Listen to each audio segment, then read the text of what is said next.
Video like जरूर कर लीजिए और ऐसे वीडियो लगातार फ्री में पाने के लिए चैनल को तुरंत सब्सक्राइब कर लीजिए और बेल आइकन को जरूर टैप कर लीजिए ताकि आगे भी सारे वीडियो आपको मिलते रहे। यूट्यूब में फॉलो करते हैं तो प्लीज ये वाला फ्री टेलीग्राम चैनल जरूर ज्वाइन कर लीजिएगा। सारे नोटिफिकेशन सारे अपडेट यहीं पे आते हैं, ध्यान रखिए। Hello everyone, welcome to ROARO by study for civil services. Myself Alka Pandey. तो दोस्तों, हम आज से शुरू कर रहे हैं भारतीय अर्थव्यवस्था। ठीक है, भारतीय अर्थव्यवस्था। तो चलिए फिर शुरू करते हैं। सबसे पहले है आपका एडम स्मिथ के अर्थशास्त्र के 3 नियम। ठीक है, तो स्मिथ के अर्थशास्त्र के 3 प्राकृतिक नियम। सबसे पहले है आपका स्वहित का नियम, यानी लोग अपने भले के लिए काम करते हैं। दूसरा है प्रतिस्पर्धा का नियम। प्रतिस्पर्धा लोगों को कम कीमत में बेहतर उत्पाद बनाने के लिए मजबूर करती है। और आपूर्ति और मांग का नियम, तो यह है बाजार अर्थव्यवस्था में मांग को पूरा करने के लिए सबसे कम कीमत पर पर्याप्त माल का उत्पादन किया जाएगा। ठीक है, बाजार अर्थव्यवस्था में तो ये आपके 3 नियम, स्वहित का नियम, प्रतिस्पर्धा का नियम, आपूर्ति और मांग का नियम। आगे है 4 आर्थिक सिद्धांत। ठीक है, आर्थिक सिद्धांत। तो 1930 के दशक से 4 व्यापक आर्थिक सिद्धांत प्रस्तावित किए गए हैं। ठीक है, कीनेसियन अर्थशास्त्र, मुद्रावाद, नया शास्त्रीय अर्थशास्त्र और आपूर्ति पक्ष अर्थशास्त्र। तो ये सिद्धांत 1930 के दशक में कीनेसियन अर्थशास्त्र के आगमन से पहले शास्त्रीय अर्थशास्त्र पर अलग अलग डिग्री पर आधारित हैं। आगे देखते हैं अर्थशास्त्र की अवधारणाएं। अर्थशास्त्र की अवधारणाएं क्या क्या हैं? तो इसकी 4 प्रमुख आर्थिक अवधारणाएं हैं। कमी, आपूर्ति और मांग, लागत और लाभ और प्रोत्साहन मनुष्य द्वारा किए गए कई निर्णयों को समझाने में मदद कर सकते हैं। अर्थशास्त्र का पहला उदाहरण कमी है। उन सभी को संतुष्ट करने के लिए कुछ भी पर्याप्त नहीं है जो इसे चाहते हैं। यह अर्थशास्त्र का पहला नियम है। कार्ल मार्क्स का सिद्धांत। मार्क्सवाद कार्ल मार्क्स द्वारा उत्पन्न एक सामाजिक, राजनीतिक और आर्थिक सिद्धांत है जो पूंजीपतियों और मजदूर वर्ग के बीच संघर्ष पर केंद्रित है। ठीक है, पूंजीपतियों और मजदूर वर्ग के बीच संघर्ष पर, ये याद रखिएगा, बस इतना ही याद करना है। पूंजीपतियों और मजदूर वर्ग के बीच संघर्ष पर केंद्रित कार्ल मार्क्स का सिद्धांत। बॉम्बे प्लान के बारे में देख लेते हैं।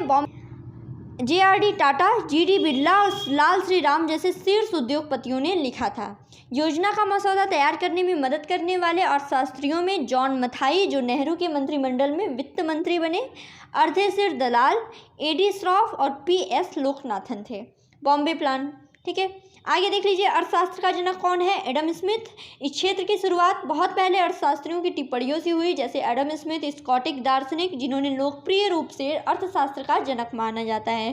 ठीक है, अर्थशास्त्र का जनक कौन है? Adam Smith. सूर्य का प्रकाश एक आर्थिक संसाधन है। तो देखिए इसके में क्या है कि हवा, पानी, धूप जो है ये आर्थिक संसाधन नहीं है। ऐसा इसलिए है क्योंकि ये संसाधन प्रचुर मात्रा में मौजूद हैं, जिसका मतलब ये है कि ये दुर्लभ नहीं है। ठीक है, आर्थिक संसाधनों के उदाहरण में आपका भूमि, श्रम, पूंजी इत्यादि आते हैं। ठीक है, तो एग्जाम में अगर आ गया सूर्य का प्रकाश आर्थिक संसाधन, तो आपको पता होना चाहिए कि सूर्य का प्रकाश हुआ या फिर हवा, पानी, कुछ भी ये आर्थिक संसाधनों में नहीं आते हैं। आगे बढ़ते हैं।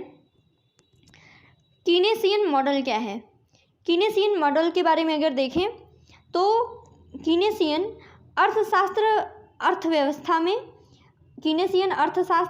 अर्थव्यवस्था में कुल खर्च और उत्पादन, रोजगार, मुद्रास्फीति पर इसके प्रभावों का एक व्यापक आर्थिक सिद्धांत है। अपने सिद्धांत के आधार पर कीन्स ने मांग को प्रोत्साहित करने पर वैश्विक अर्थव्यवस्था को बाहर निकालने के लिए सरकारी व्यय और कम करों में वृद्धि की वकालत की। ठीक, तो ये क्या है आपका? अर्थव्यवस्था में कुल खर्च और उत्पादन, रोजगार और मुद्रास्फीति पर इसके प्रभावों का एक व्यापक आर्थिक सिद्धांत है। गागडिल योजना किस योजना को कहा जाता है? देखिए पूछा गया एग्जाम में, बहुत ही ज़्यादा इंपॉर्टेंट। गागडिल योजना कौन सी है? ये तीसरी पंचवर्षीय योजना के निर्माण के साथ तैयार की गई थी। तो गागडिल याद किए रहिएगा, 3rd 5-year प्लान। ठीक, आगे है भारत में सर्वोदय योजना किसने दी? सर्वोदय योजना की बात करें तो गांधी जी ने अपने आश्रमों में जिस आदर्श को अमल में लाने का प्रयास किया वह था कि पूरे भारत को अपनाने के लिए राजी कर सके, दुनिया के अन्य देशों के लिए एक प्रकाश बन सके। अर्थव्यवस्था के क्षेत्र अब देख लेते हैं। ठीक, अर्थव्यवस्था के क्षेत्र देख लेते हैं। तो अर्थव्यवस्था की आर्थिक गतिविधियों को 3 श्रेणियों में बांटा गया है।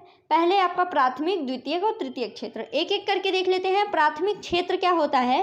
तो अर्थव्यवस्था का वह क्षेत्र जहां प्राकृतिक संसाधनों को पक्के तौर पर प्राप्त किया जाता है, यथा उत्खनन, कृषि कार्य, पशुपालन, मछली पालन इत्यादि। ठीक है, इसी क्षेत्र को कृषि एवं संबंधी गतिविधियां भी कहा जाता है। ठीक है, प्राथमिक क्षेत्र। ठीक है, याद कीजिएगा, जहाँ पे प्राकृतिक संसाधन पक्के तौर पर प्राप्त किए जाता है वो प्राकृतिक क्षेत्र कहलाता है। इसमें उत्खनन, कृषि कार्य, पशुपालन, मछली इत्यादि आता है। वहीं द्वितीयक क्षेत्र क्या कहलाता है कि अर्थव्यवस्था का वह क्षेत्र जो प्राथमिक क्षेत्र के उत्पादों, अपनी गतिविधियों में कच्चे माल की तरह उसका उपयोग करता है। ठीक है, जो प्राथमिक क्षेत्र के उत्पाद होते हैं ये द्वितीयक क्षेत्र में रॉ मटेरियल, कच्चे माल की तरह यूज़ होते हैं। ठीक है, जैसे आपका लौह एवं इस्पात उद्योग हो गया, वस्त्र उद्योग, वाहन, बिस्किट, केक इत्यादि, ये जो उद्योग हैं ये द्वितीयक मैन्युफैक्चरिंग का कार्य होता है, इसलिए इसको औद्योगिक क्षेत्र भी कहा जाता है। आगे देखा जाए तो तृतीयक क्षेत्र क्या होता है? इस क्षेत्र में विभिन्न प्रकार की सेवाओं का उत्पादन किया जाता है, जैसे आपकी बैंकिंग, बीमा, शिक्षा, चिकित्सा, पर्यटन इत्यादि। ठीक है, ये तृतीयक क्षेत्र कहलाता है, इसको सेवा क्षेत्र के नाम से भी जाना जाता है। ठीक है, तो वेरी इजी। प्राथमिक क्षेत्र क्या होता है? ये आपका कृषि एवं संबंधी इसको गतिविधियां भी कहा जाता है, इसमें प्राकृतिक संसाधन पक्के तौर पर। ठीक है, और द्वितीयक क्षेत्र में जो प्राथमिक क्षेत्र के उत्पाद हैं उनको कच्चे माल की तरह प्रयोग किया जाता है, इसमें मैन्युफैक्चरिंग का कार्य होता है, इसको औद्योगिक क्षेत्र कहते हैं। और तीसरा जो होता है वो सेवा क्षेत्र होता है, इसमें आपके बैंकिंग, बीमा, चिकित्सा, पर्यटन इत्यादि आते हैं। ठीक है, तो अब आगे देखेंगे दोस्तों अगले वीडियो में। Thank you so much.